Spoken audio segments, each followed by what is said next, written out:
Umakyat na sa 10 ang naitalang patay sa Ifugao dahil sa bagyong Uwan. At kabilang sa napinsala ang bahagi ng sikat na Banawe Rice Terraces. Saksi si Ian Cruz. Kulay putik na baha, mga gumuhong bato at lupa at mga bahay na nasira. Ganyan ang pinsalang iniwan ng super bagyong Uwan sa Rice Terraces ng Barangay Batad sa Banawe, Ifugao, isang UNESCO World Heritage Site. Ayon sa barangay chairman, 2 residenteng mag-ama ang patay. Sa Kasibu, Nueva Vizcaya, 4 ang naitalang nasawi dahil sa bagyong Uwan. Kabilang dito ang lalaking 10 taong gulang na natabunan ng landslide. Madaling araw ng Lunes, natutulog ang biktima at 12 taong gulang na kapatid niya nang bumagsak ang bahagi ng bundok sa kanilang kubo. Nakaligtas ang kuya ng biktima. Sa tala ng NDRRMC, di bababa sa 27 ang patay dahil sa bagyong Uwan. Sa mga kuha naman mula sa himpapawid, kita kung gaano kalawak ang pinsala sa lalawigan ng Kalinga, partikular sa Tanudan, Labuagan, Pasil at bahagi ng Tabuk City. Sira ang mga maisan, kalsada at tulay. Bakas ang mga iniwang landslide ng superbagyo. Gamit ang mga Black Hawk helicopter, naghatid ng relief goods sa mga isolated na barangay sa Pasil at Tanudan. Kita naman sa mga drone video na ito ang lawak ng pinsala sa barangay Masagana sa Dilasag, Aurora. Sa lawak ng pinsala, masasabing isa sa pinakanapuruhan dito sa Aurora ang bayan ng Dilasag sa pananalasa ng super bagyong Uwan. Sa inisyal na tala ng Provincial DSWD, nasa 148 ang totally damaged na bahay dito, habang nasa mahigit 1,100 naman ang mga partially damaged na tahanan. Sa barangay Dinyog, nakilala namin si Rosemary. Sa 2 dekada niyang pamumuhay sa playa, ngayon lang nawasak ng daluyong ang kanilang bahay at bangka. Yun nga po. Umiyak po ako kasi sabi nga po nung ibang pupunta dito, sabi niya, binagyo ka na nga lang, nakangiti ka pa. Sabi ko, wala naman tayong magagawa kasi kalikasan yan. May awa ang Diyos na may tutulong din po.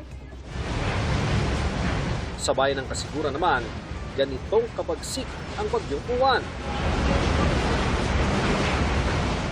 Winasak nito ang bubong at bintana ng bahay ni Andrea sa sitio pabahay sa barangay Esteves. Naghihintay po kami ng tulong. Kung And patas nag-birthday din po yung kapatid ko. Walang ano. Wala kayo. Buti po dumating si Papa. Nilagyan po ng lona muna pansamantala. At least kapag umulan po, hindi po kami ganun mababasa. 200 bahay ang winasak ng bagyo sa sitio na housing project ng National Housing Authority. Ang mga taga rito humihiling na maayos ang mga nasira nilang tahanan. Yung mga bahay po napasok po, yung pag may bagyo po hindi ka pwedeng mag-stay, at yung mga bubog napasok po sa loob ng bahay, matatakot ka din po. Nasira rin ang bubong ng covered court ng Kasiguran National High School. Pinakanapuruhan ang gusali ng grade 7 na ginagamit din na science lab at computer lab. Inilipat muna sa ibang silid ang mga apektadong estudyante. Ang affected na klase lang ay 2 sa grade 7. Ngayon may mga bakante kaming classroom at mga facilities. So doon muna ang mga bata mag-aaral. Ngayon, ang aming science lab at saka ang aming computer lab, actually nandyan pa eh. Kasi bago bumagyo, tilagay namin yan sa mga plastic. Kanina, namahagi ng tulong sa Northern Aurora ang GMA Kapuso Foundation, katuwang ang Philippine Army at Barangay Esteves. Masaya po kami na kayo dumating dito na GMA na pumunta at marami pong natulungan po kayo. Salamat po sa inyo. Sarap ang pakiramdaman na tumutulong na sa amin. Si Pangulong Bongbong Marcos bumisita sa Caramoran, Catanduanes na wala pa rin kuryente at pahirapan pa rin ng signal. Tiniyak niya makakatanggap ng 5,000 piso hanggang 10,000 pisong ayuda ang mga nawala ng tirahan. Pag-aaralan din daw ang relokasyon para sa mga nakatira sa tabing dagat. Unfortunately, ang katotohanan niyan, mangyayari ito ulit eh. Kaya huwag natin sila ilagay sa alanganin. Hanapan na natin ng ibang paglalagyan na malayo na sa storm surge. Para sa GMA Integrated News, ako si Ian Cruz, ang inyong saksi.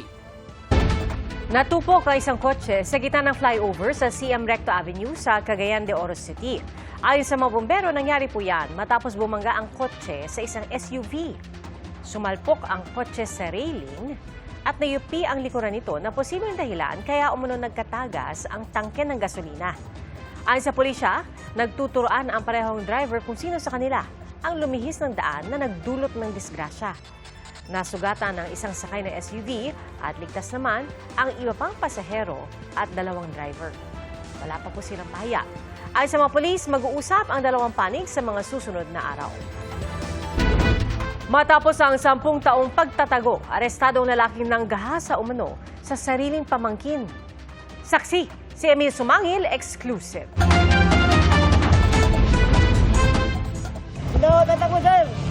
Wala nang nagawa ang lalaking yan kundi ang magpaaresto sa mga pulis na nakapalibot sa kanya. Di na po, papalag sir, di na po. Ang lalaki, pinaghahanap pala dahil sa kasong panggagahasa. Ang kanyang biktima dito na kanyang minumolestya ay kanyang mismong pamangkin. Ngayong panahon nito na minumolestya niya ay minor victim pa itong ating biktima dito, 13 years old. So, 10 taon na nagtago itong ating suspect. Ikaw ay nirasto namin sa kasong rape. Nangyari umano ang pangahalay sa Pasig City.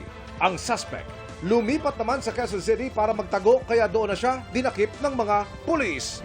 May mensahe ang suspect sa kanyang pamilya maging sa biktima. Sana po, mapatawad niyo na lang po ako, mapatawad niyo po ako sa akin mga gawang kasalanan. Ako naman po yung nagsisisi na. Matagal na po ako nagsisisi.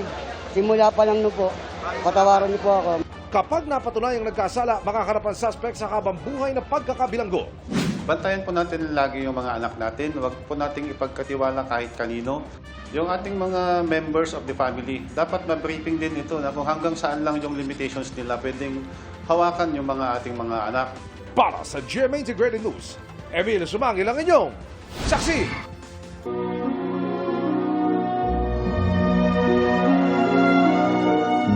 Mahigit kalahati ng buhay ni dating Senate President Juan Ponce Enrile, ginugol niya sa mundo ng politika. At sa administrasyon ng 8 magkakasunod na Pangulo, nag-iwan siya ng marka sa kasaysayan. Ating saksihan.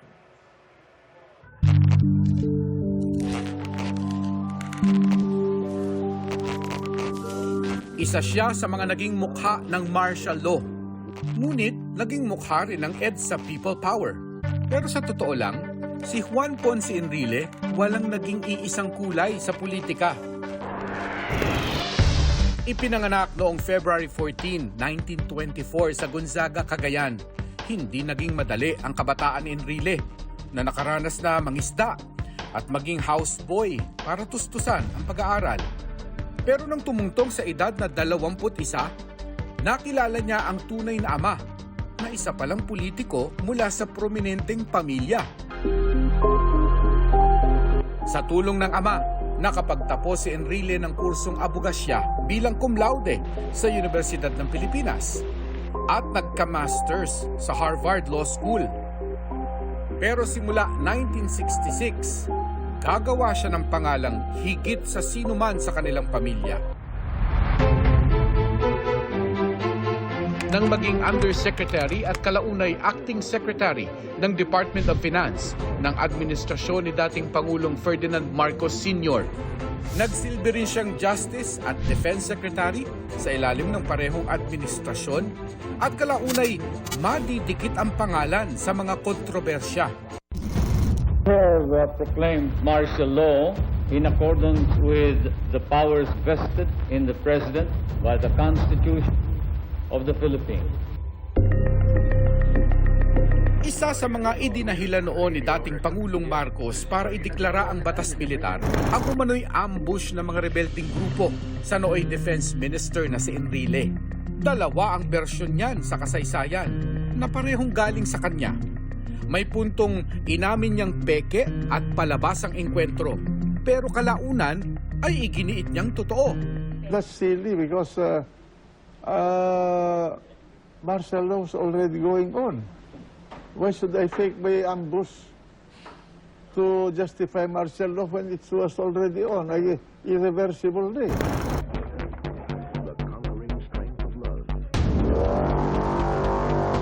Naging malaking bahagi man ng administrasyon ni Marcos Sr., isa si Enrile sa mga naging mitya rin ng EDSA People Power Revolution noong 1986.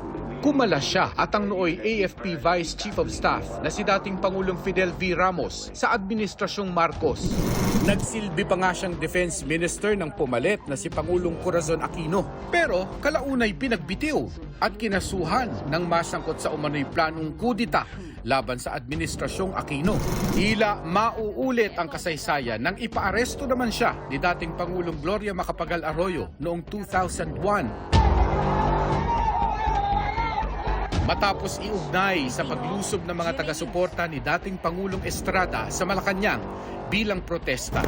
Naging kinatawa ng Cagayan at minsan ding tumakbo sa pagkapangulo noong 1998. Pero pinaka-tumatak si Enrile sa Senado kung saan 4 na beses siyang naluklok, lalo na maging presiding officer sa impeachment trial ni nooy Chief Justice Renato Corona noong 2012. Hinangaan ang talas ng isip niya sa kabila ng edad. I'm not going to allow any slight, any abuse of authority against this court for as long as I am the presiding officer.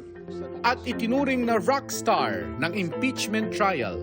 Hindi ko papayagan na babastusin itong husgado na ito na masisinuman.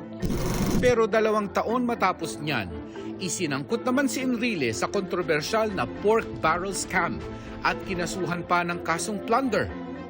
Gayunman, pinalaya siya noong 2015 nang payagang makapagpiyansa dahil sa lagay ng kalusugan.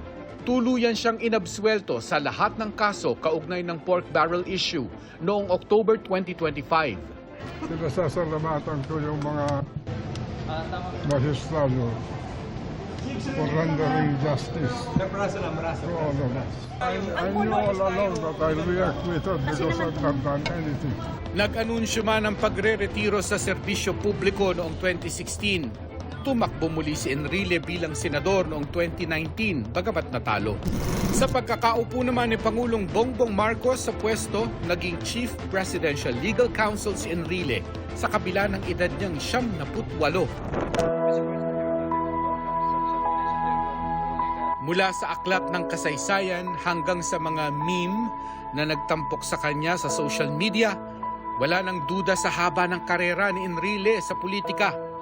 No one, no president, no senator, no member of the House can singly develop this country. It must be developed by the collective effort of every Filipino and every generation.